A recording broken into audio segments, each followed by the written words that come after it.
গাজীপুরে কলেজ ছাত্র আল আমিনের হত্যাকারীদের সর্বোচ্চ শাস্তির দাবিতে মানববন্ধন অনুষ্ঠিত হয়েছে। রবিবার বেলা 11:30 জেলা প্রশাসক কার্যালয়ের সামনে এই মানববন্ধন করে শিক্ষার্থীরা। আমাদের সহকর্মী এম.এ. আজিজ জানান, নিহত আল আমিন গাজীপুর মহানগরীর বিজ্ঞান কলেজের প্রথম বর্ষের ছাত্র ও কুড়িগ্রামের রাজারহাট থানার বড় চতুরা গ্রামের আক্তার আলীর ছেলে। পরিবারের সঙ্গে তিনি গাজীপুর মহানগরীর বাসন থানার বর্ষা সিনেমা হলের পেছনে নূর চৌধুরীর বাড়িতে ভাড়া থাকতেন। এর আগে 4 মে আনুমানিক বেলা 11:30 আশিকুর রহমান আল আমিন ও তার আপন ছোট ভাই ও খালাতো ভাই সহ 3 জন বাংলাদেশ ধান গবেষণা ইনস্টিটিউট এলাকায় ঘুরতে যায়।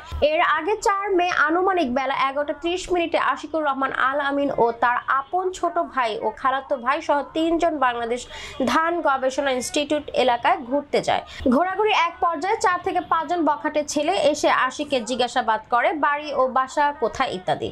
তারপর ওই 4 থেকে 5 জন মাদকাসক্ত কিশোর গ্যাং আশিককে বলে তার মোবাইল ও ক্যামেরা দিতে। মোবাইল ক্যামেরা না দেওয়ার কারণে একজন ছেলে তার লুঙ্গির পেছন থেকে ছুরি বের করে আশিকের বুকের মধ্যে ছুরি দিয়ে আঘাত করে। সাথে সাথে সে নিজে রিকশা নিয়ে শহীদ তাজউদ্দিন আহমেদ হাসপাতালে আসলে 1 ঘন্টা পর তার মৃত্যু হয়।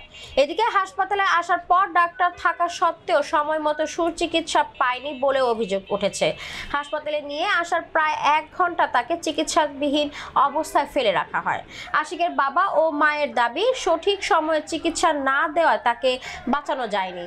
মানববন্ধনের শিক্ষার্থীরা 3টি দাবি উপস্থাপনা করেন। দাবিগুলো হলো হত্যাকারীদের সর্বোচ্চ শাস্তি, মৃত্যুদণ্ড নিশ্চিত করতে হবে, কিশোর গ্যাং সন্ত্রাস, মাদকাসক্তি দমন ও জনসাধারণ এবং শিক্ষার্থীদের নিরাপত্তা নিশ্চিতকরণ করতে হবে। হাসপাতাল কর্তৃপক্ষের অনিয়ম ও অব্যবস্থাপনার বিরুদ্ধে সুষ্ঠু তদন্ত করতে হবে। পরে ডিসি মহোদয় এর কাছে স্মারকলিপি প্রদান করা হয়। এ সময় উপস্থিত ছিলেন শিক্ষার্থীদের একটি প্রতিনিধি দল।